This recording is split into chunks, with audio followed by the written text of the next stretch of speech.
I'm back, and this time we are covering GSC Overused, and we have a match between um me and maybe I could actually turn a light on. What do you guys say?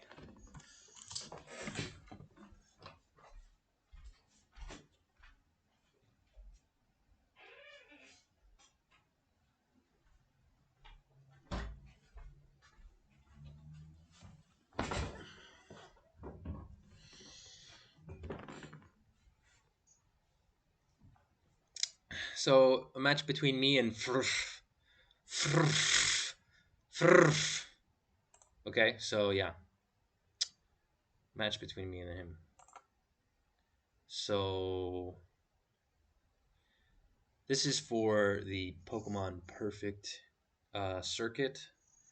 5 tournaments in a year.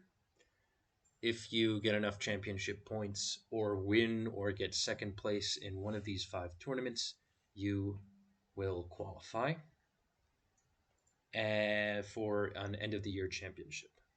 Similar to the way that the circuits in Smogon work, but Smogon has a bunch of different interesting circuits within circuits, like the GSC Cup will let you qualify for the Classic, which isn't they don't have that on Pokemon Perfect. But if you win GSC Cup, you also get enough points to make it to the championships potentially. And it's also there are only points, so you don't automatically qualify. Whereas here, uh, the numbers are kind of small, so they don't have the time to make other tournaments. So basically, 10 players plus six with the highest points. Right. And this is round one. I lost. Let's see why. So, the music is on. I'm gonna lower the volume here.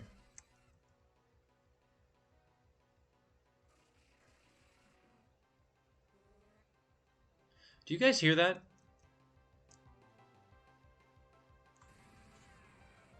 Okay, I only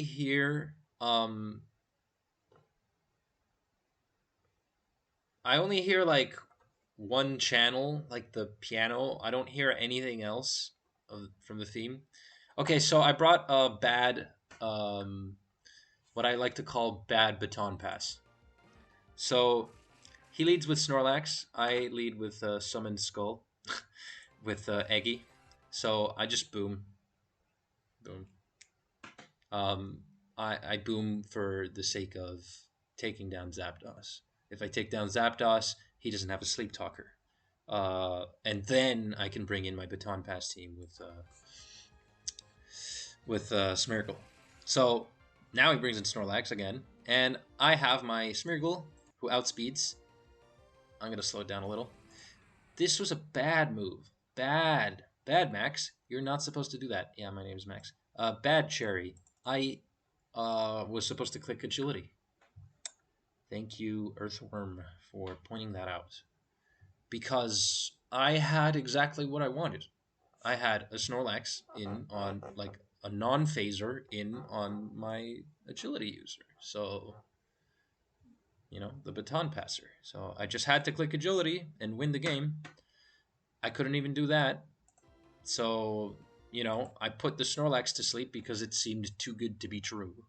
I knew it wasn't a sleep talker because FRRF switched into Snorlax. But that was stupid. Don't do that. Just click agility if you don't see a phaser. Just do it. He can take a hit. It's not that bad.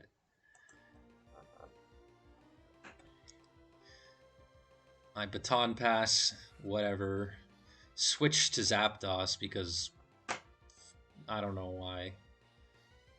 I have a Zapdos here because some matchups are really shit for Baton Pass teams, even non hyper defensive stall teams. So here I have HP Fighting, Swords Dance, Agility, Baton Pass, Scissor. It can deal some damage to Steelix, but not as much as I'd like. That's a 3-hit KO. I thought it would. I didn't think it would 2-hit KO, but it's kind of scary when you're facing a Steelix that has lefties recovery, and you can't put it to sleep, and you don't have any way to kill it. So yeah, um, maybe Marowak would have been good here, but in any case, I don't have HP water, so I'm just gonna chip it. You know, get parried. No, I don't get parried. Chip it some more. Explosion. KOs the bird. I want my baton passers to be healthy still, but I don't think I'm going to get another shot. So Gengar comes in. I can't attack it at all. And yeah. So whatever. This team's bad. It doesn't even like he doesn't even take enough damage to KO the Gengar with Mirror Coat. So I lose. All right. Whatever. It's baton pass. Like he can't be salty. I mean, this was all part of the plan anyway. Because if I use a bad team, I either win quickly or lose quickly, so I have more time to stall. See, that's the multi-game tactics. So game 2, I bring something that I thought was really impressive. I already covered this in a video. It's Conflict's Misdreavus Stall team. I lied. Great. It's not Conflict's Misdreavus Stall team.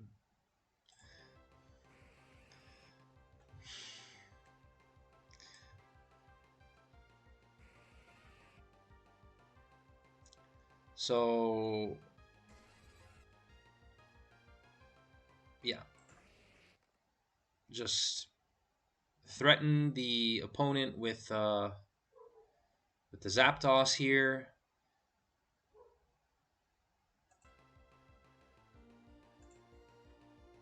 Threaten the Golem that wants to spin, whatever. I can bring my Cloyster back in if he doesn't bring in his own Zapdos. Not advisable considering that would mean switching in. But yeah, so he brings in his Snorlax, so I get Spikes if I want. But I'm going to Toxic it because I'm a little bit scared. And in fact, I get crit, so yeah. Should I Spike here? The crit was rather unfortunate, but I don't know how much mileage I could get if I boom. So I'm gonna go for spikes because he's probably expecting me to boom, and I made a good call. So he brings in Gengar, and he steals lefties from Steelix, which is nasty, nasty, nasty. So yeah, I'm afraid of Hypnosis. Afraid of Hypnosis. So I want my Steelix to stay healthy, and Zapdos can put in a lot of pressure. Snorlax takes 25% just upon switch in, takes another 31% for his troubles. Good roll, but is, you know, now he's just forced to sleep. I bring in the Gengar. Not all too threatening. He probably feels safe in this spot, but mean look, baby. So this is a Parasong Gengar. You don't get to see this all the time, but it sure as hell is fun because I can just set the timer and it slowly goes. I use another Parasong because why not? And then I use Protect. I don't take any damage. My Gengar is completely healthy and I make it scot-free. I switch in Steelix because at this point, if he takes down my Steelix with Flamethrower, it doesn't matter because the point of Steelix for this team was to, you know, take care of Zapdos, and you'll see why. Because I have other answers to Electrics. Sorry, it was to take care of Snorlax. He booms on the on the Steelix here. I guess it was to predict, but it I could easily have switched into my own Cloyster Okay, you know. So he has Jinx and Gengar, so that's kind of scary. Zapdos last, I'm guessing. I'm like 99% sure that it's Zapdos. I can't remember. So he even so not only did he uh so how did it go? Yeah, so he hit the Steelix and with double edge, then he booms, um, and then he lovely kisses. Why? The point was to go for Ice Beam there. Like Gengar can't threaten Jinx, and everything either dies or is a Snorlax that doesn't want to be put to sleep. So he puts the Steelix to sleep. So I was like, okay, I'm not bringing this in ever again. Um, again, I'm not trashing. Like it's he played better than me and he beat me. So like that just goes to show you. In the other games, you know, here I'm on fire right now. So there's not much he can do. His Cloyster's dead, so he has one boom, but I take that out. Then there's the Zapdos, as to be expected. His team is a carbon copy of my team. This was kind of fun.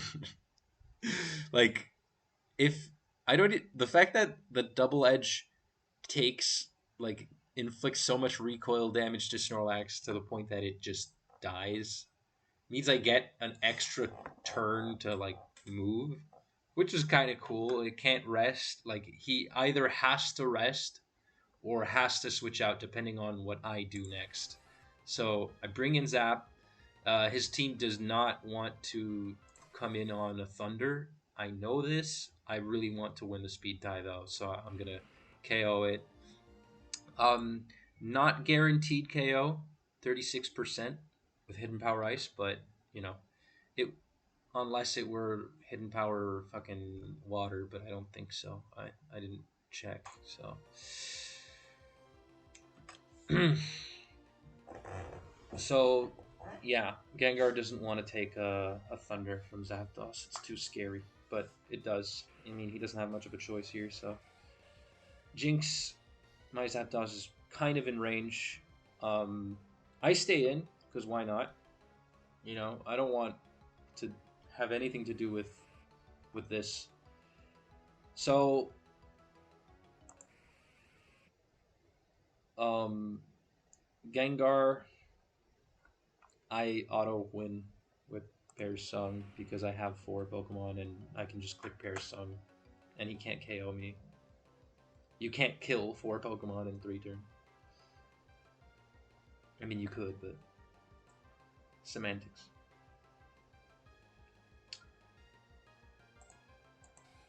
And I switch into Jinx on the last turn just to be cool.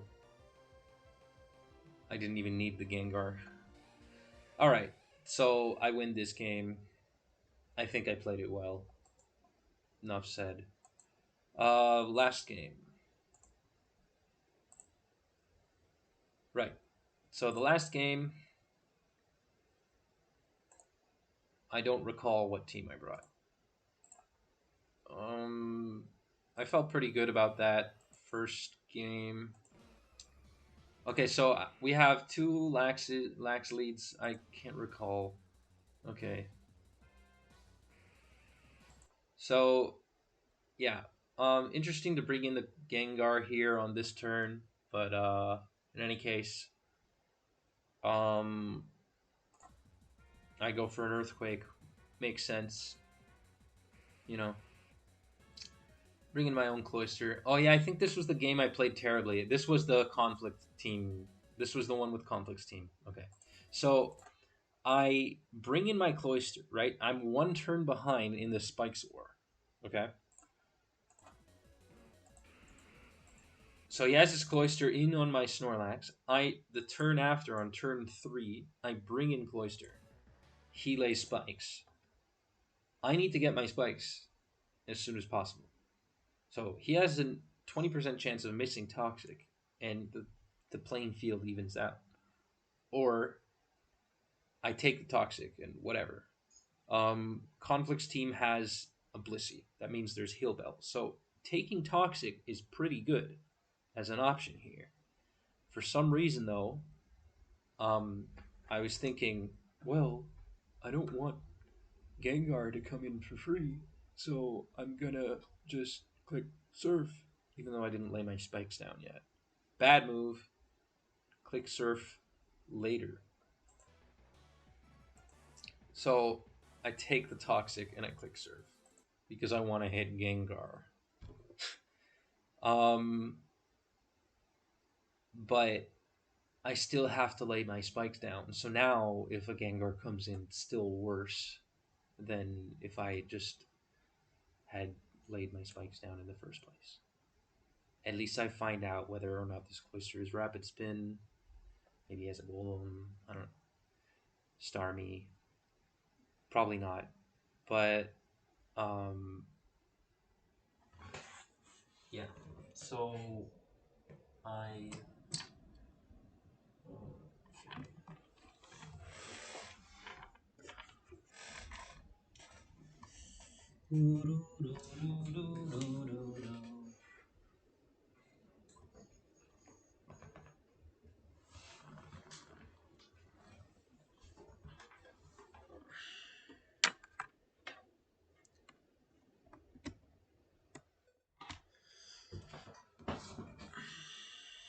Okay, so as I was saying,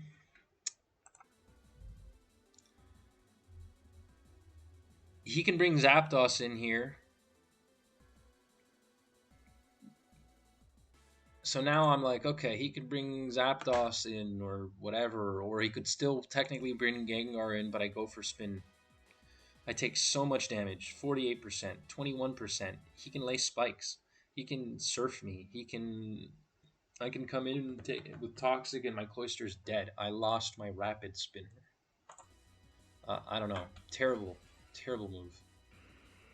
It's going to actually cost me the game. So my Zapdos gets lefties stolen from it.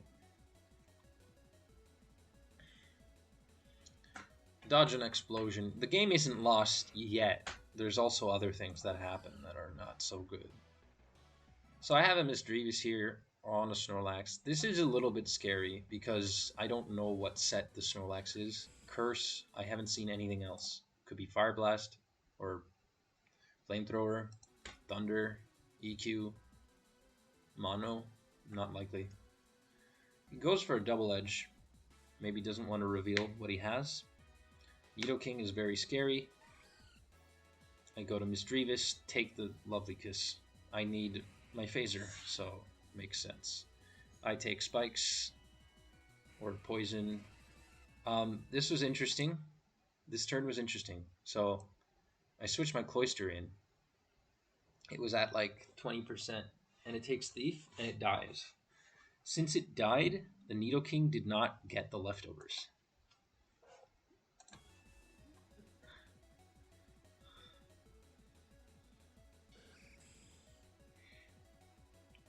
So yeah.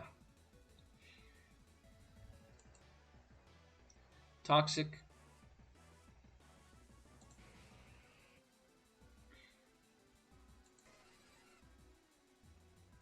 I didn't calc this, but I think that maybe the Skarmory survived. So I bring in the Zapdos here. I can Whirlwind a lot. Whirlwind. Brings in his own Zapdos. I bring in Blissey, whatevs. Snorlax is at 65%. 40%. I use Heal Bell. Misdreavus is healthy. I'm bringing Misdreavus. I switch to Snorlax. I don't know why. Maybe I should have just clicked Perish Song. Would have made more sense. Well.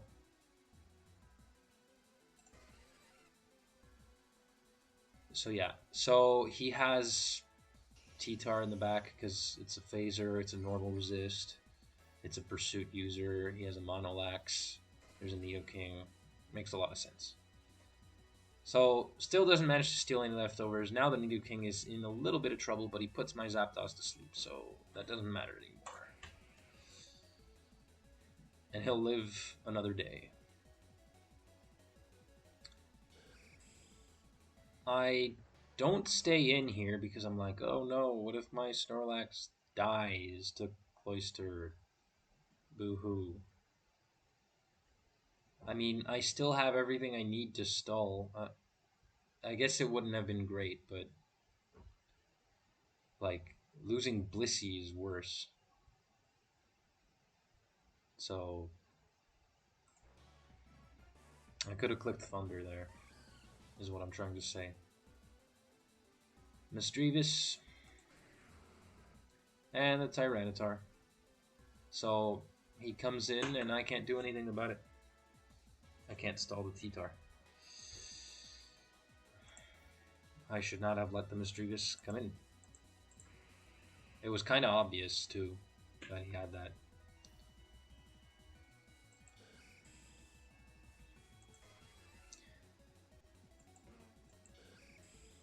Yeah. So I lose. Woohoo. We have some beef. Well, actually, I don't have any beef. I was just complaining about the crit, but and I say give a guy a break, and he's like, "Dude, you tried to cheese me the whole series." Yes, I tried to cheese you. Anyway, yeah, it's dark.